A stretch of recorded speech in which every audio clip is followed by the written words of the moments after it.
Hello student, आज हमारा topic है 1857 के विद्रोह का स्वरूप। ये परीक्षा में लगभग हर बार पूछा जाता है। देखिए, 1857 के स्वरूप को लेकर के इतिहासकारों के बीच में एक विवाद है। एक विवादास्पद है कि 1857 के विद्रोह का स्वरूप क्या था। कुछ इतिहासकार कहते हैं कि 1857 का विद्रोह एक सैनिक विद्रोह था।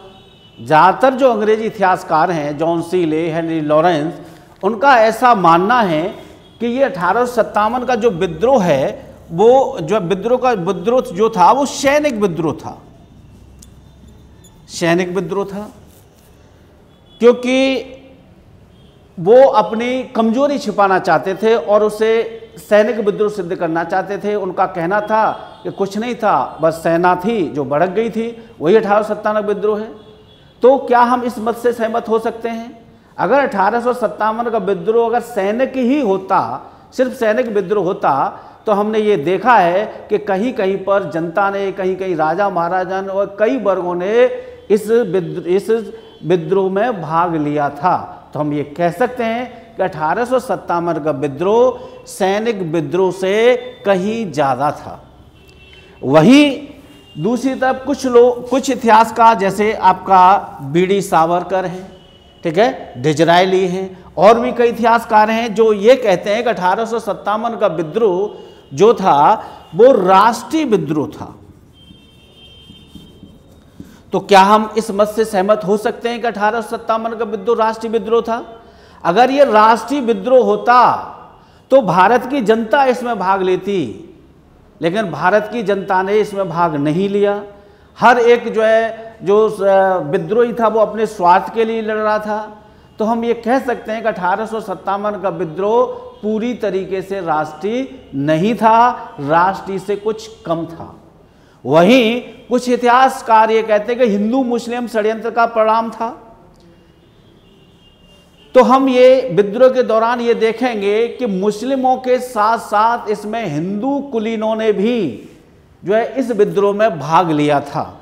जैसे नाना साहब थे, तात्या टोपे थे, और भी कई व्यक्तित्व थे जो 1857 के विद्रोह में जो शामिल थे।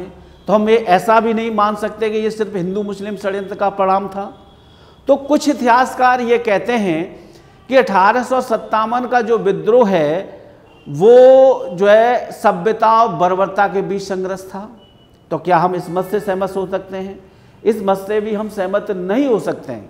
ये देखा गया है कि कुछ समय पर, विद्रोह के समय पर, कुछ सैनिकों ने बर्बरता दिखाई, लेकिन अगर हम संपूर्ण ब्रिटिश शासन को देखें तो उससे बड़ी बर्बरता तो ब्रिटिशों ने हिंदुस्तान के लोगों पर दिखाई थी। तो ये एक तरीके से हम ये कह सकते हैं कि बर्बरता और जो सभ्यता के बीच संघर्ष नहीं था। तो फिर आखिरकार 1857 विद्रोह का स्वरूप क्या है? तो हम ये कहेंगे कि 1857 का विद्रोह अपने स्वरूप में पहले से हुए विद्रोह से अलग था। जहां पहले 1857 से भी पहले विद्रोह हुए जो अपने स्वरूप में क्षेत्रीय थे, एक जाति या किसान या जनजाति के द्वारा हो रहे थे, लेकिन 1857 का विद्रोह एक पहला ऐसा विद्रोह था जो अखिल भारतीय स्तर पर हुआ, जो ऑल इंडिया स्तर पर देखा गया, और जिसमें किसी एक वर्ग ने नहीं बल्कि कई वर्गों ने इसमें भाग लिया था। और इसका विस्तार न सिर्फ उत्तर भारत में बल्कि पूर्वी भारत और दक्षिण भारत में भी इसका विस्तार देखा गया।